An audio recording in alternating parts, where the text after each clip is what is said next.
I want to open today's show with just a few thoughts on this support class thing that popped up last week around some of the Summer Nationals shows.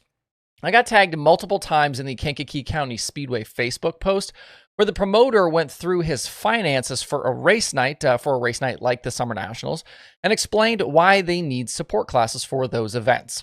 The TLDR is he says it costs them $50,000 to have a series like that come in, and even with the added support classes, they still lose money.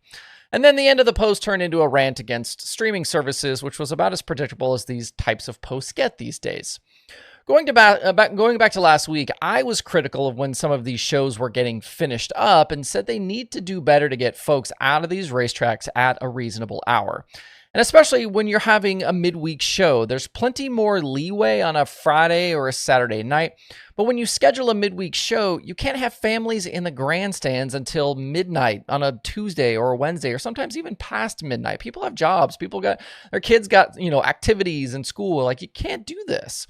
Especially when people can just watch the highlights the next day. They're not going to be like, oh, I'm going to go to the racetrack. I can just catch it on YouTube tomorrow. At the point where we are right now, people who buy tickets for these events don't need any more reasons to not go. Being held hostage until late to see the main late model feature finally get on track is going to continue harming these crowds. And it's completely anecdotal, but I saw a lot of comments from folks who avoided some of these races because of how many divisions were going to be there. The promoter bringing up money in the economics to try to explain the need for 5 divisions racing on one night is completely missing the point, at least of my own criticism.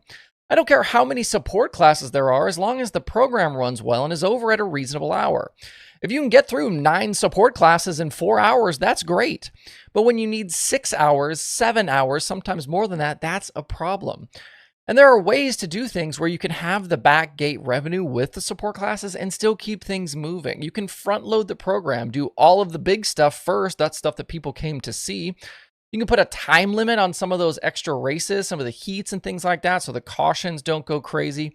You can draw for heat races and avoid qualifying. There's all sorts of different strategies that can be implemented to make these programs move a little quicker. All of this doesn't seem to me to be an unreasonable ask.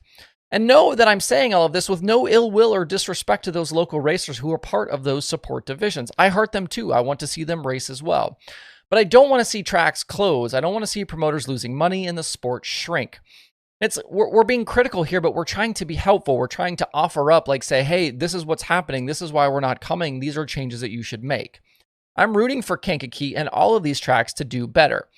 But telling everyone you kept them there until late so you could make more money is probably not a great way to sell tickets and pit passes and endear your fans in the future.